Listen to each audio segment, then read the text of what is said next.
Padre Celestial, en este momento nos disponemos a escuchar un pequeño más de fragmento de tu palabra, Dios.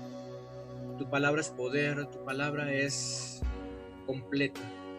Por eso confiamos en que la carta que tú hiciste mediante el apóstol a los Colosenses va a llenar nuestros corazones de tanto alimento espiritual que necesitamos en esta modernidad, Dios.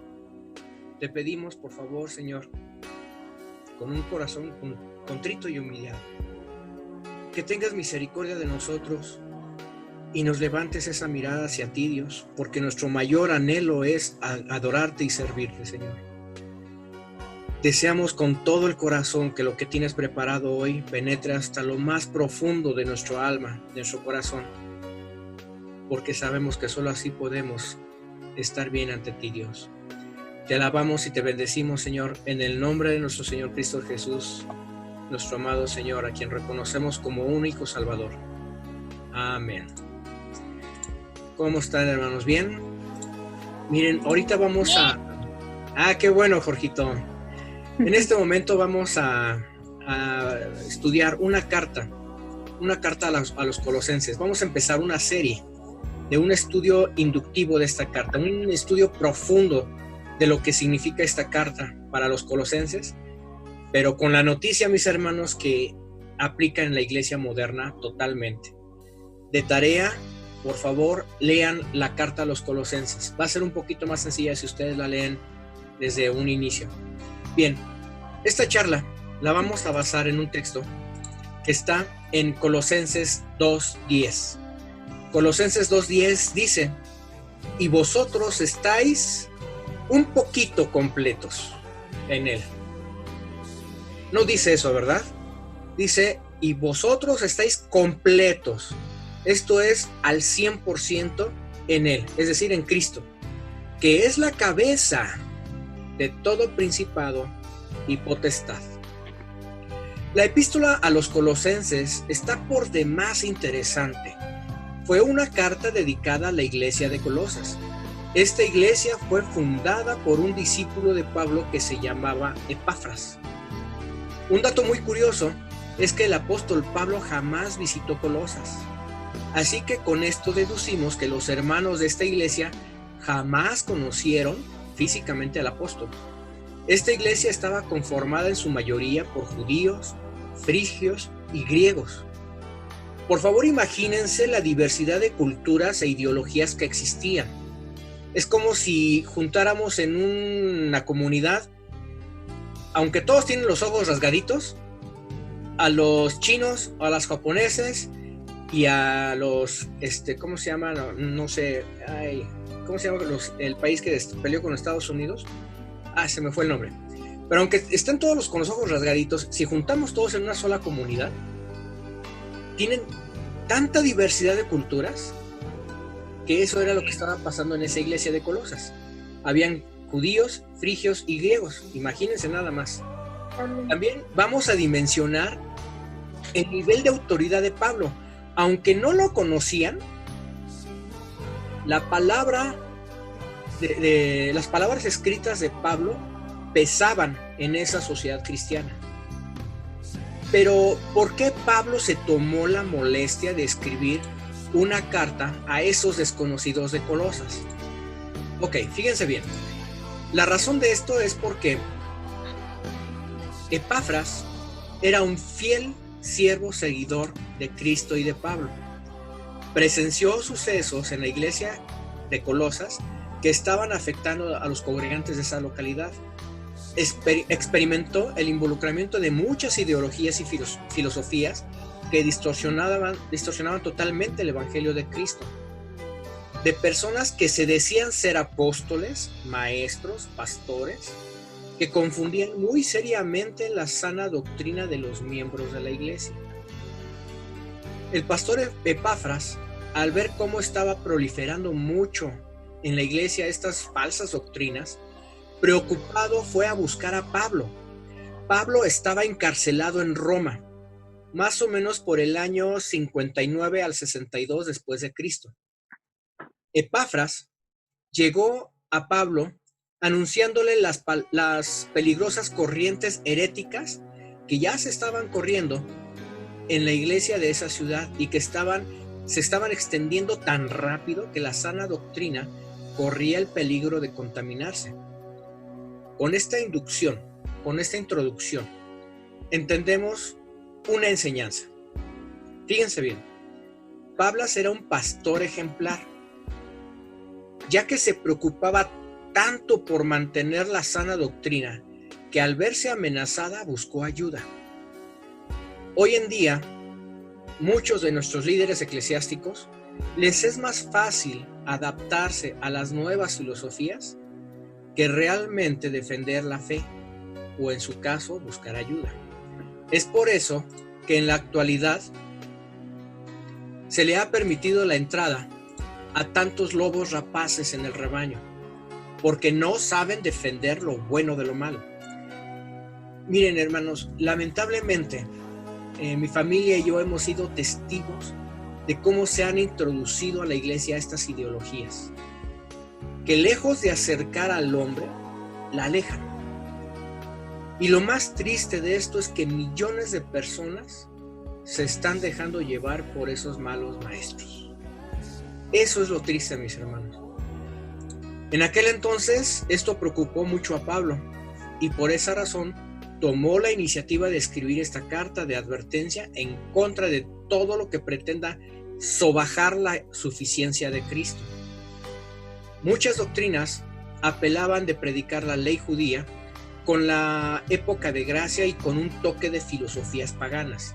Miren, vamos a poner un ejemplo. Se proponía que la humanidad de Cristo no era real. Fíjense bien, decían que Cristo no era 100% humano, era un destello divino que vino aquí a la tierra. Esto lo basaban porque promovían que toda la materia era mala. Por ende, el cuerpo, que es materia, ya su naturaleza era mala. Entonces concluían que si el cuerpo era malo, es imposible que Dios pudiera ser 100% hombre. Esa es una de las corrientes que defendían ahí en ese entonces. Otra corriente, los judíos, que para poder ser aceptado para poder ser aceptado y ser salvos, todos los creyentes también deberían de ser circuncidados. Es obvio que esto violentaba el perfecto sacrificio que hizo nuestro Señor Jesucristo al querer añadir un rito de circuncisión, porque no solo se ponía en tela de juicio la fe, sino que ahora se tenía que cumplir con un ritual físico. Actualmente existen muchas corrientes que conforme vayamos estudiando la carta a los Colosenses, iremos descubriendo muchos malos maestros. Y lo más triste es que en la actualidad existen tantas falsas enseñanzas que los hermanos se están dejando llevar por esas enseñanzas, adaptándolas a su vida.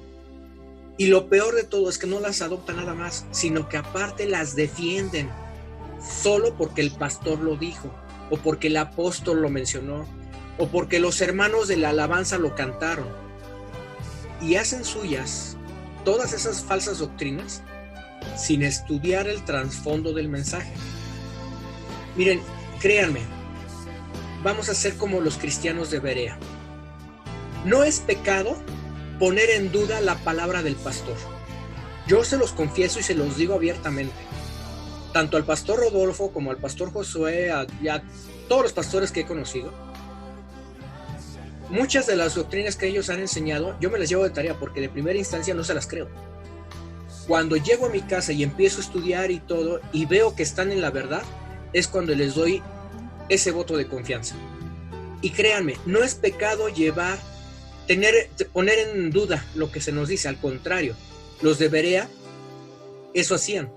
Fíjense bien, a ellos les predicaba Pablo, y Pablo, siendo Pablo, los debería poner en tela de juicio sus palabras, y se los llevaban, investigaban, y una vez que se cercioraban de que Pablo tenía sana doctrina, entonces la acuñaban a sus vidas, ¿sí? Y es lo que debemos hacer nosotros también, hermanos. Por eso también estamos teniendo esos estudios. Vamos a ver qué tanto les decía Pablo a los colosenses. Damos gracias a Dios por la vida del apóstol Pablo, porque gracias a esa carta sigue aplicando a nuestros días. Esa carta es tan aplicable totalmente porque muestra una radiografía de la iglesia moderna. ¿Sí entendemos que es una radiografía? Miren, cuando, vamos a suponer, alguien se rompe un brazo. Sabemos que está roto porque pues, evidentemente a golpe de vista se ve que el brazo se cuelga o se dobla en una parte que no debe de doblarse. Sin embargo, los médicos, para ver la gravedad del daño, mandan a sacar una radiografía para que entonces puedan ver lo que físicamente con los ojos que tenemos no se ve. Con la radiografía podemos medir el daño de ese hueso roto. Es exactamente lo mismo. Es exactamente lo mismo que hace Pablo con los colosenses en nuestra iglesia moderna. Es una radiografía de lo que está sucediendo actualmente en esta iglesia. La carta a los colosenses hace mucho hincapié a que Cristo lo es todo en la vida de un hijo de Dios. Con esta introducción que acabamos de dar, vamos a conocer a grandes rasgos lo que engloba la carta de los colosenses. Posteriormente vamos a ir descifrando cada uno de ellos, de cada capítulo de la carta. Pero por lo pronto vamos a analizar unos argumentos, unos pilares para que me dé a entender de lo que debe de acuñar el Hijo de Dios en su vida, ¿sí? El primer pilar, bueno, el tema principal de todo esto es Cristo lo es todo. Y el primer pilar, el primer argumento que un cristiano debe de acuñar en su vida: Cristo es nuestro libertador. Esto está sustentado en Colosenses 1:13. Colosenses 1:13 dice: el cual nos ha librado de la potestad de las tinieblas y trasladado al reino de su Hijo. Miren, vamos a ejemplificar esto con un poquito de historia. Con los antiguos egipcios había un pueblo al cual lo hicieron esclavo. Pero ese pueblo nadie lo conocía. Ese pueblo era un perfecto don nadie. No sabían quiénes eran los israelitas más que los egipcios. ¿Sí? Los países, las naciones aledañas, no sabían ni quién eran ni cómo se llamaban esos esclavos. Sabían que los egipcios tenían esclavos porque pues era la costumbre en aquel tiempo de dominar o de conquistar pueblos, pero no tenían ni idea ni cómo se llamaban. Al ver el sufrimiento del pueblo, al ver el sufrimiento de Dios de este pueblo, ¿qué hizo? Asignó un libertador, un Moisés, que lo sacó de Israel y que, por si fuera poco, con la ayuda de Dios, venció a una nación, a la nación más poderosa de ese momento, a la que económicamente era la más rica, a la que militarmente era la más fuerte, a la que todas las naciones aledañas le tenían miedo a Egipto. Y sin embargo, el Dios de Israel los libró de sus manos, ¿sí? Yo no me imagino esta escena, por ejemplo, cuando se abre el Mar Rojo y se traga a los egipcios. Tal vez lo hemos visto en películas y todo, pero si uno lo ve así físicamente, les aseguro que hasta por muy israelita que uno sea,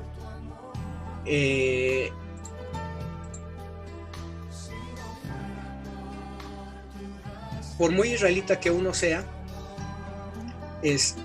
tiene uno miedo de ver la imponencia de cómo se ven los muros del Mar Rojo, ¿sí? Bueno, sin embargo, ese suceso trascendió a todas las naciones. ¿Cómo sabemos esto? ¿Se acuerdan que iban a conquistar una ciudad los israelitas para ir hacia la tierra prometida? Una ciudad que tenía unos muros tan grandes que eran prácticamente invencibles, los muros de Jericó, y recibieron ayuda de una persona, de Rahab. Ok, Cuando Rahab empieza a ayudar a los 2 espías, les menciona estas palabras. Fíjense bien lo que les dijo. Antes que ellos se durmiesen, ella subió al terrado y les dijo: sé que Jehová os ha dado esta tierra. Por el temor de vosotros ha caído sobre nosotros. Para ese entonces vamos a recordar que ya los israelitas habían vagado en el desierto 40 años. 40 años que estuvieron ahí en el desierto, recibiendo la ley, recibiendo la disciplina de Dios. Y aparte también fue el tiempo suficiente para que las demás naciones conocieran que Jehová, o sea, ya existe un nombre de Dios, cosa que antes no existía. Ahora ya existe un nombre de Dios, que Jehová os ha dado esta tierra, dice, porque el temor de vosotros ha caído sobre nosotros. O sea, ya los de Jericó ya estaban temblando de miedo nada más de saber que estaban cerca los israelitas. Dice Rahab, y todos los moradores del país ya han desmayado a causa de vosotros. Versículo 10. Porque hemos oído que Jehová hizo secar las aguas del Mar Rojo. Insisto, ya habían pasado 40 años y todavía sonaba ese suceso. Del Mar Rojo, delante de vosotros cuando salisteis de Egipto, y lo que habéis hecho a los 2 reyes de los amorreos que estaban al otro lado del Jordán, y Sehón y a Og, y a los cuales habéis destruido. Versículo 11. Oyendo esto, ha desmayado en nuestro corazón. ¿Qué grado de miedo debe tener una persona para que se desmaye? Debe ser un miedo bastante fuerte. Ni ha quedado más aliento en hombre alguno por causa de vosotros, porque Jehová vuestro Dios es Dios arriba en los cielos y abajo en la tierra. Os ruego pues ahora que me juréis por Jehová, que como he hecho misericordia con vosotros, así la haréis vosotros en la casa de mi Padre, de lo cual me daréis una señal segura, y que salvaréis la vida de mi padre y a mi madre, y a mis hermanos y hermanas, y a todo lo que es suyo, y que libréis nuestras vidas de la muerte. ¿Qué es lo que pasa? ¿Qué queremos ejemplificar con esto? Que Dios siempre se ha preocupado por darnos libertad. Esa es su mayor aprehensión de Dios, darnos esa libertad que tanto nosotros clamamos en muchas ocasiones. Sin embargo, ¿sí? En aquel entonces era la libertad con los egipcios y darles una tierra prometida. Si lo traducimos a nuestra era, Dios se ha preocupado por darnos esa libertad espiritual, esa libertad en el que ya el demonio, Satanás, ya no tiene autoridad sobre nosotros. ¿Y por qué me atrevo a decir esta verdad? Miren, una ocasión Jesucristo y Pedro tuvieron una charla, y nuestro Señor Jesucristo le dijo en Lucas 22:31, dijo también el Señor: Simón, Simón, he aquí Satanás os ha pedido para zarandearos como trigo, pero yo he rogado por ti que tu fe no falte, y tú, una vez vuelto, confirma a tus hermanos. Aquí lo que me interesa que escudriñemos, hermanos, es cuando dice: he aquí Satanás os ha pedido. Tan libres somos, hermanos, que Satanás ya no tiene dominio sobre nosotros. Nosotros ya somos libres. Él ya no tiene potestad sobre nuestras vidas, porque somos, en el nombre de Cristo, somos libres del pecado. Teniendo esta verdad, existen tantas falsas doctrinas, hermanos, que yo no entiendo por qué existen hermanos que se supone que son hijos de Dios, siguen clamando al enemigo. ¿Cómo? Yo no sé por qué un hijo de Dios tiene que andar reprendiendo espíritus inmundos. Yo no sé por qué existen aquellos cristianos que dicen: Vete de aquí, espíritu de inmundicia. Vete de aquí, espíritu de drogadicción.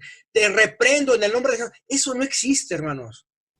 Eso no existe. Esa represión de espíritus no existe. ¿Por qué? Porque Satanás ya no tiene dominio sobre el Hijo de Dios. Ya Cristo nos libertó. Ya no tiene dominio sobre nosotros Satanás. Entonces, si ya no tiene dominio sobre nosotros Satanás, ¿qué tenemos nosotros que estás reprendiendo? Eso es falso. El énfasis para nosotros es Cristo, no es el diablo. En vez de estar perdiendo el tiempo en estar reprimiendo o reprendiendo demonios, tenemos que estar en constante oración, en constante súplica, dando énfasis que Cristo vive en nuestras vidas. Un siguiente argumento, un siguiente pilar de la doctrina según Pablo con los colosenses. Cristo es redentor. Esto se basa en Colosenses 1:14, en quien tenemos redención por su sangre, el perdón de pecados. Este argumento es tan sublime, mis hermanos, que, miren, les voy a poner un ejemplo para que entendamos bien lo que nos quiere transmitir el apóstol Pablo. ¿Han oído ustedes el prefijo antes de un título, el co? Miren, les voy a explicar. Hace unos años yo recuerdo cuando el pastor Rodolfo anunció en la iglesia que, si bien es cierto que él es el pastor titular, iba a haber un personaje al lado de él que se le iba a llamar copastor, ¿sí? En este caso, el copastor de Divino Redentor es el hermano Josué. Ya te lo había. Entonces, aquí con esto, ¿qué estamos dando a entender? El pastor titular, que es el hermano Rodolfo, y el copastor, que es el hermano Josué, en funciones tienen igualdad. ¿Sí? En funciones tienen igualdad. ¿Qué quiere decir? Que si nosotros recurrimos a un pastor o a otro, tenemos que tener la certeza de que cualquiera de los dos nos va a saber guiar, nos va a saber inducir, nos va a saber aconsejar, porque los dos tienen la misma función. Obviamente, ante instituciones legales o ante cualquier autoridad, pues sí, existe un representante, que en este caso es el pastor titular, el pastor Rodolfo. Pero cuando hablamos de un copastor, es porque tienen la misma función, la misma igualdad ante la iglesia. Ok, ¿por qué pongo esto como ejemplo? Porque en la iglesia tradicional, ¿sí?, defienden mucho que existen corredentores con Cristo, ¿sí? Y esto, ¿cómo lo vemos? Porque, por ejemplo, tienen a Cristo por un lado, pero existen corredentores como lo que es a María, ¿sí? O ponen otro corredentor que es a Pedro, o ponen a otro corredentor que podría ser Pablo, o a otras personas. Pero la noticia es de que Cristo, como estamos conociendo, Cristo lo es todo. Y Cristo es todo, no necesita ayuda, porque entonces valiente Dios. Sin necesitar ayuda, entonces no es un Dios todopoderoso. Simplemente es estas doctrinas que se estaban también infiltrando en los colosenses, en la iglesia moderna, también las debemos de desechar, ¿sí? No hay ningún apóstol, no hay ningún pastor, no hay ningún cantante que nos lleve a la misma redención que Cristo. Hace muchos años, yo recuerdo, estábamos, mi familia y yo, recién convertidos a Cristo, y a mí me emocionaba mucho los conciertos que daban en el Auditorio Nacional y todo. No voy a decir nombres, pero estaba una lona, y yo recuerdo mucho porque yo trabajaba, mi trabajo estaba para allá, y yo diario veía esa lona. Ponían la foto del cantante, el nombre del cantante, y decía: el hombre que ha convertido almas hacia Cristo. Fíjense bien la blasfemia, ¿no? Ahora resulta que ya no es el Espíritu Santo el que convierte almas, ahora es un hombre, y por si fuera poco, un cantante que convierte almas. ahí le estamos restando crédito a nuestro Señor. Cristo lo es todo, es nuestro Redentor. Tercer pilar, tercer argumento. Cristo es la imagen del Dios viviente. Colosenses 1:15 lo dice. Él, o sea, Cristo, es la imagen del Dios invisible. Miren, hermanos, infortunadamente hace poquito estuvo muy de moda una noticia con esta empresa, con Netflix. Tal vez ustedes hayan oído hablar de Netflix, y los que ya lo conocemos, bueno, sabemos que es una empresa que se dedica a promocionar o proyectar películas dentro de la televisión por paga. Sin embargo, hubo aquí una controversia hace algunos meses porque Netflix fue el productor y patrocinador de una película brasileña en el que hace ver a Cristo como homosexual. ¿Sí? Imagínense, totalmente agrede la imagen del Dios invisible. Pero ¿se han preguntado ustedes por qué? ¿Por qué Cristo? ¿Por qué no han hecho películas o no han hecho mofa o no han hecho críticas a Buda o a Mahoma o a Lao Tse o a todos esos personajes? Porque al demonio no le importa, no le interesa que se ataquen a esas personas. A él lo que le interesa es que se ataque la divinidad de Dios. ¿Sí? Ok, teniendo esta introducción, ¿qué entendemos por imagen? La palabra imagen en el griego es eikon, que significa copia exacta. Eso es lo que significa eikon. Incluso nosotros en nuestro castellano, esa palabra la castellanizamos como ícono. O sea, como si ¿cómo se llama cuando decimos estoy iconizando a esta persona? O sea, la tomo como mi emblema, como mi imagen, como mi objetivo a seguir. Ya está iconizado, ¿sí? Viene de esta raíz griega, eikon, que significa copia exacta. Es decir, que Cristo es la misma esencia del Padre y lo mismo sucede con el Espíritu Santo. Es por eso que un hijo de Dios cree firmemente en la Trinidad. Cristo es la imagen perfecta de Dios. Hay un texto bíblico que lo sustenta incluso por palabras vivas del Señor Jesucristo, cuando uno de sus discípulos se le acerca y le dice, cuando les dice después de que Jesús les comenta esto: yo soy el camino y la verdad y la vida. Nadie viene al Padre sino por mí. Si me conocéis, también a mi Padre conoceréis.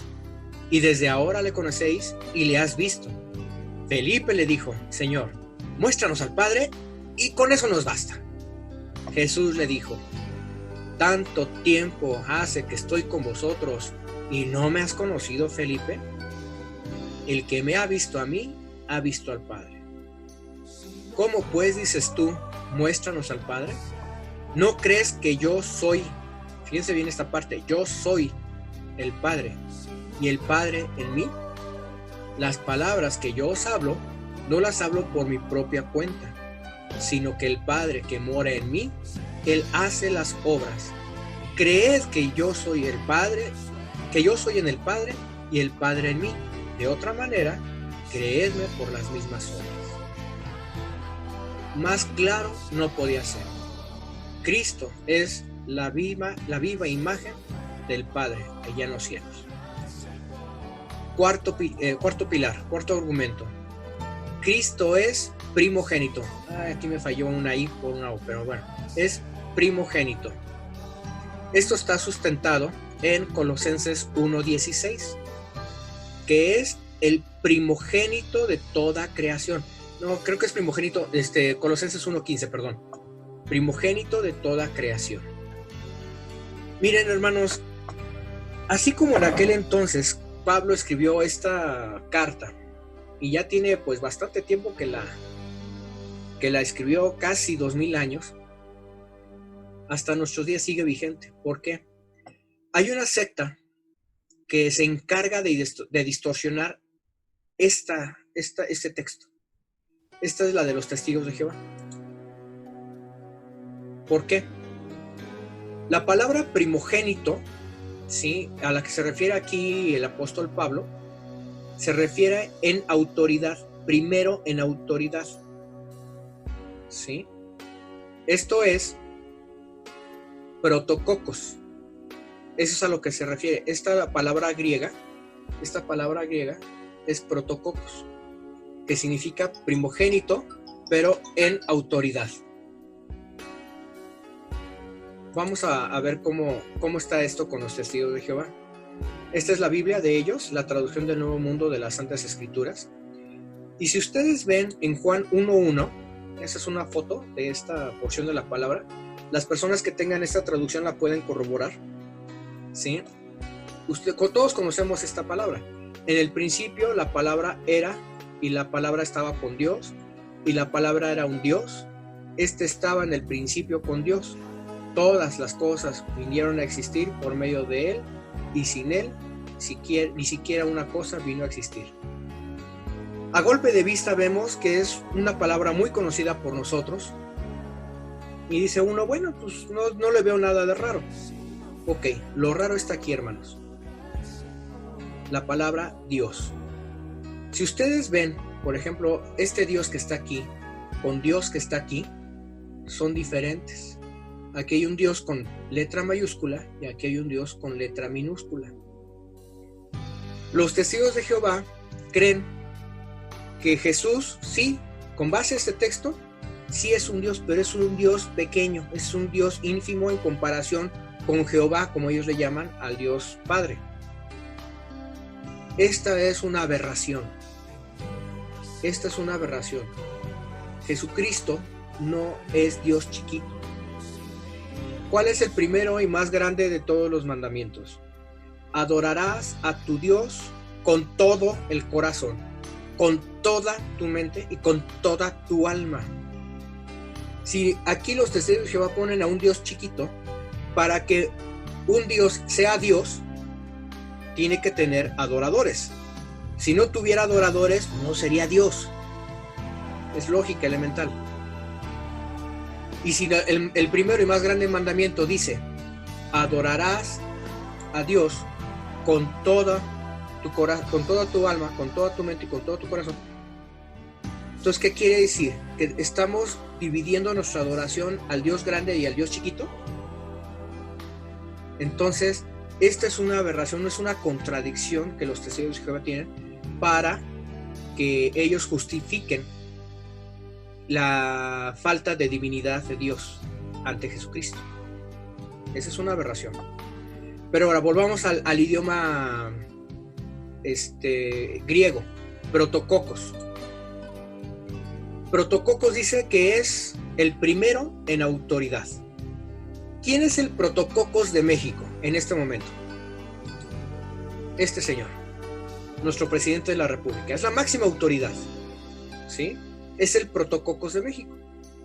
Otro ejemplo, ¿quién es el protococos de Iglesia de Dios Divino Redentor? Nicolás Romero.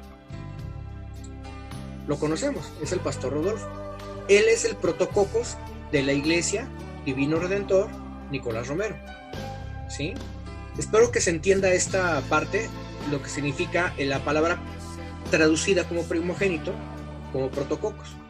Ahora, cuando hablamos de primogénito como primero en descendencia, es otra palabra griega, ¿sí? Está igualmente traducida como primogénito, pero ahí se refiere como primero en descendencia. Esta es igual a protocoleos, ¿sí? Entonces, primogénito, que se refiere a primero en descendencia, es protocoleos. Es decir, en mi caso, los que me conocen y saben quién es mi familia, mi protocoleo se llama Aarón, que es mi hijo primogénito, ¿sí? El protocoleo del hermano Rodolfo es Sabdiel. No es cierto, es la hermana Nancy, ¿no? Nancy, hija. Es la protocoleo. O sea, es la primero en descendencia, ¿sí? Y así, todo primogénito que se refiere a descendencia es el primogénito, ¿de acuerdo? Entonces, aquí nada más cabe aclarar a qué se refiere Pablo. Pablo está diciendo que es primogénito de toda creación al referirse como primero en autoridad. No hay otro más autoridad, no hay más autoridad. No hay más autoridad que nuestro Señor Jesucristo. Vamos a proseguir. El siguiente argumento, el siguiente pilar que debe de estar aquí como acuñado en la vida de un cristiano es Cristo, creador de todo. No hay nadie más. Cristo, creador de todo.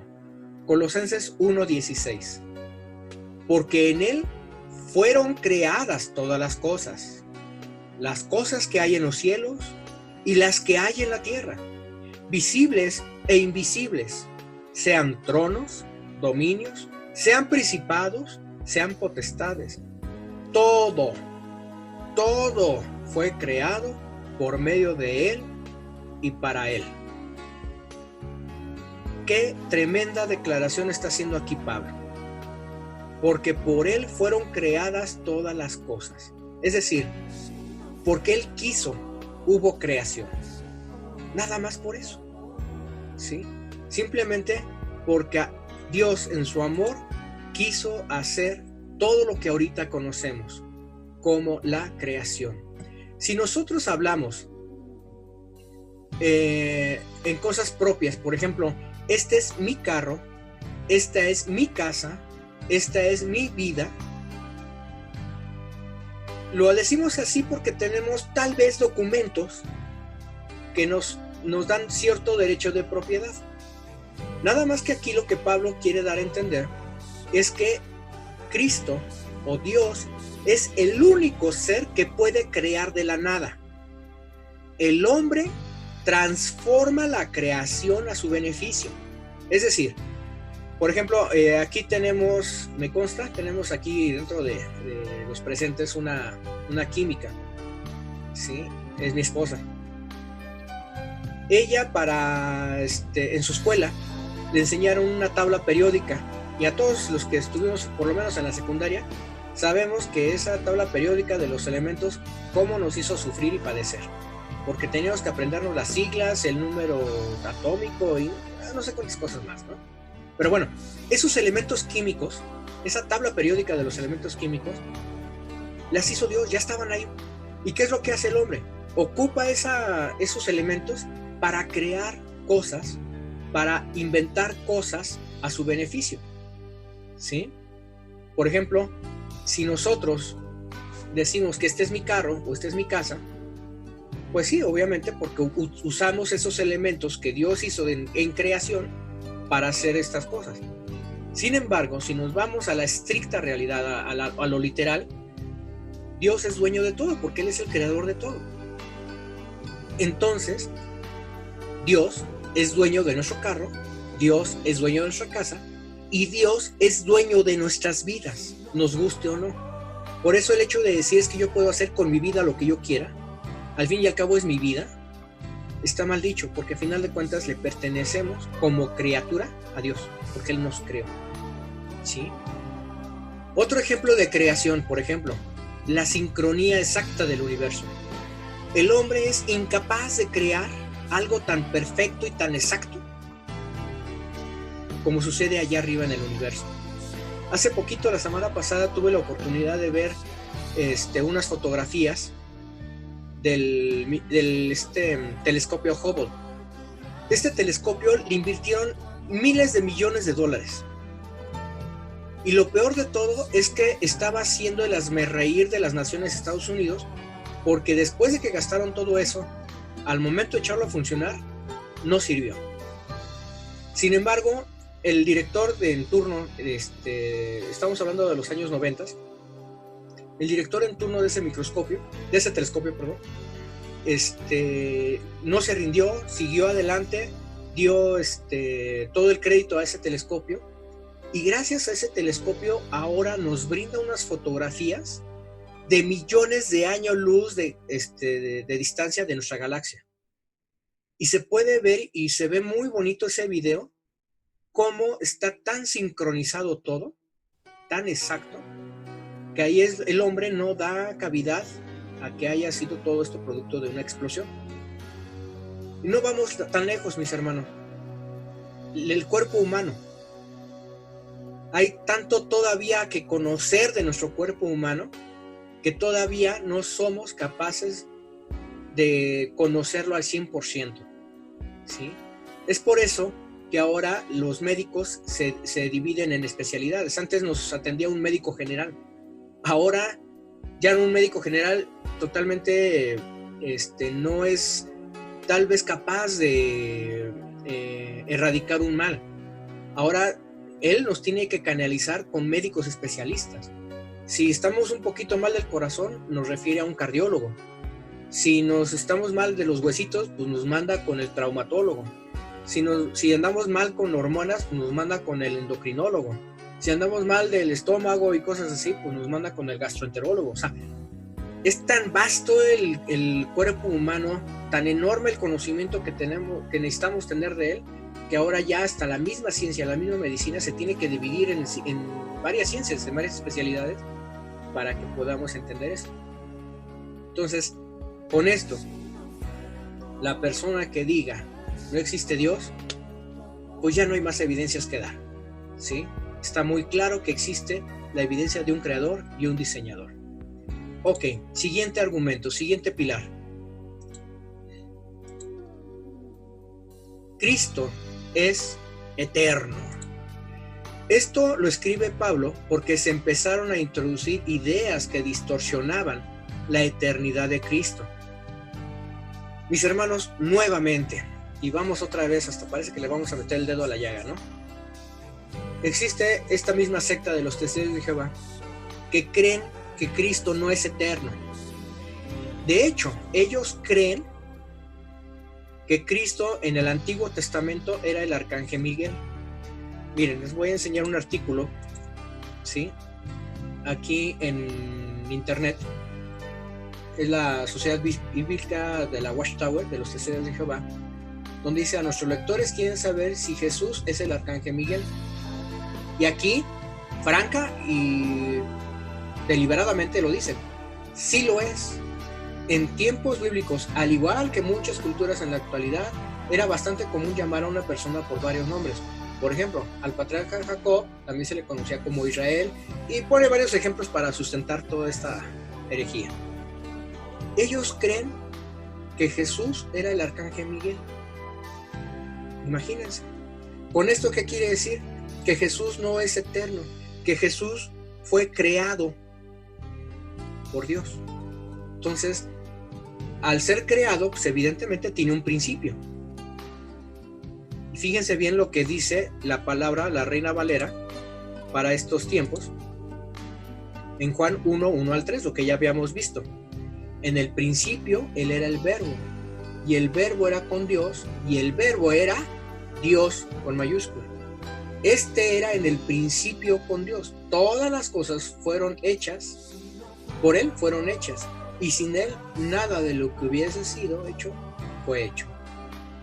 Entonces definitivamente aquí se está dando la doctrina de que Cristo es el alfa y el omega, tal como lo dice Apocalipsis. Sin embargo, Jesucristo, en una discusión que tenía con unos judíos, se los dijo: Abraham, vuestro padre, se gozó de que había de venir mi día, y lo vio y se gozó.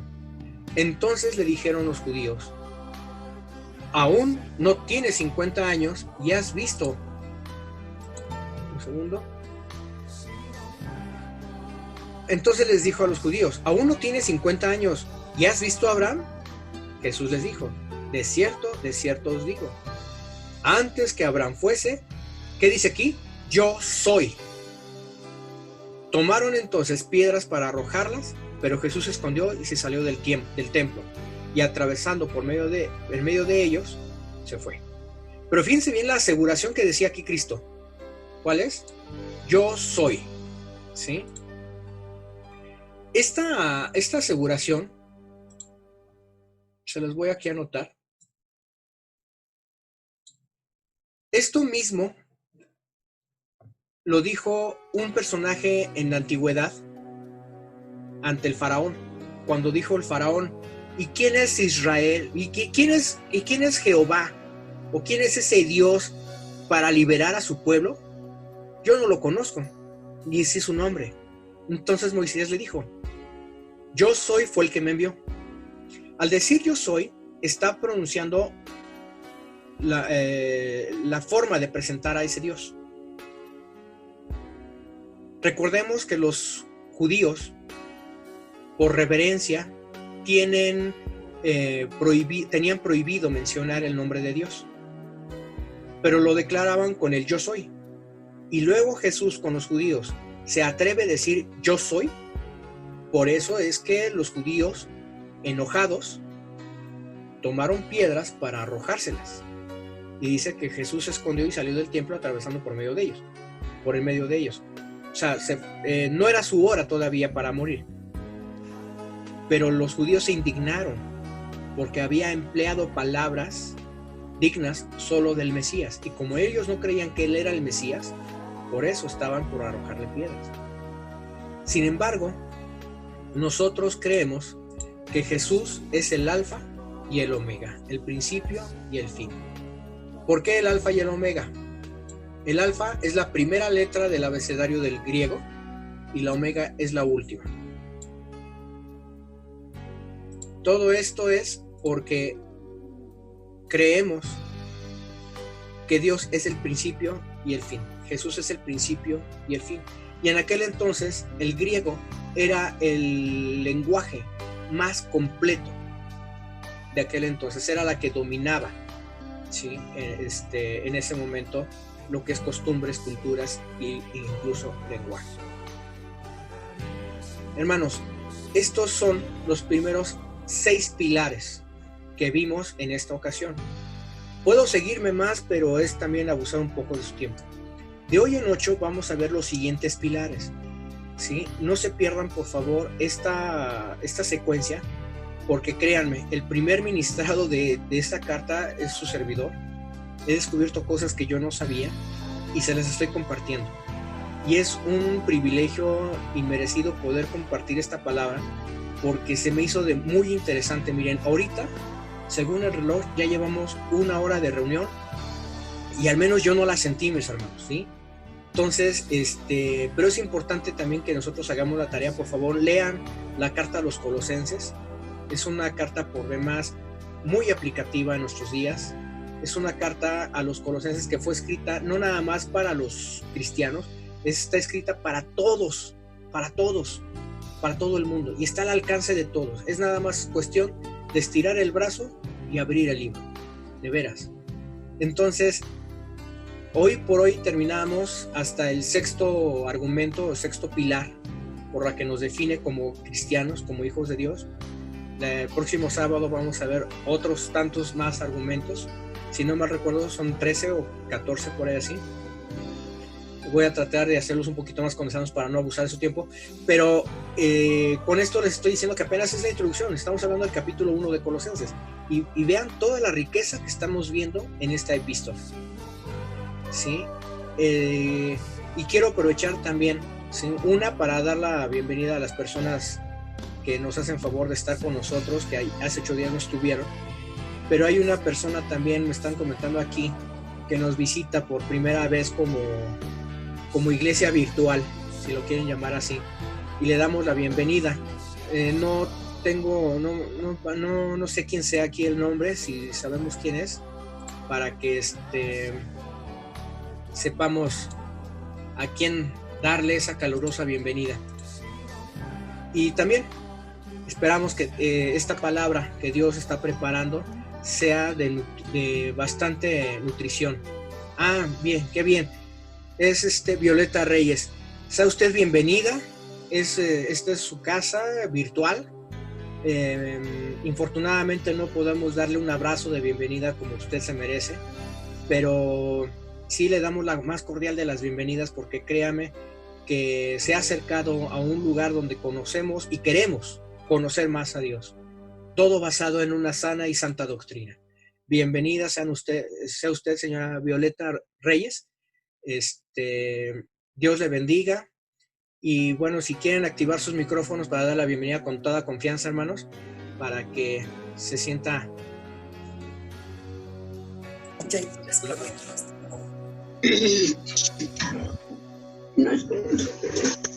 ¿Quién dice yo? ¿Quién le da la bienvenida a la hermana Violeta? A ver, hermana. Yo le doy la bienvenida, es mi cuñada. Ok. Es mi cuñada Violeta. Ok. Excelente. Excelente. Bueno, pues nuevamente bienvenida, y esta es su casa. Esperamos contar con su presencia todos los sábados a las 7 de la noche. Vamos a estar aquí. Gracias. No, gracias a usted por la paciencia y sobre todo por ese ánimo por escuchar de Dios. Y aquí estamos esperando dentro de 8 días. Y a todos también, a todos en general. ¿Qué les parece si nos despedimos con una oración?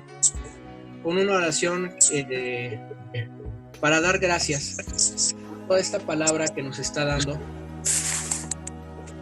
en esta ocasión y en lo que suceda después. Vamos a orar. Padre Celestial, en este momento estamos dándote las gracias, Dios, porque has sido fiel.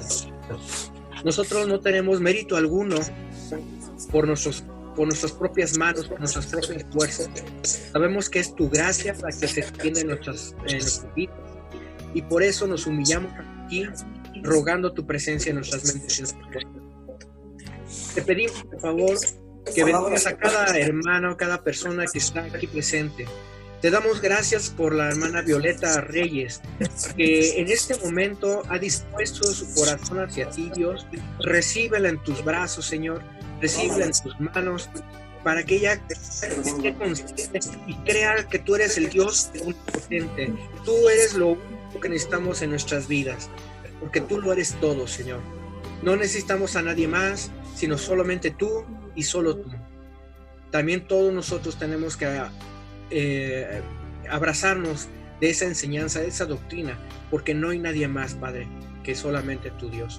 Te agradecemos este tiempo y te pido, por favor, bendigas la vida de todos nuestros hermanos, que ahorita en estos tiempos seguramente están padeciendo algunas situaciones complicadas, incluso hasta pérdida de trabajo o cuestiones económicas y de salud. Fortalécenos, Padre, fortalézcalos para que salgan adelante. Sabemos que tú también, en tu poder, si tú quieres, puedes hacerlos librar de todas esas adversidades.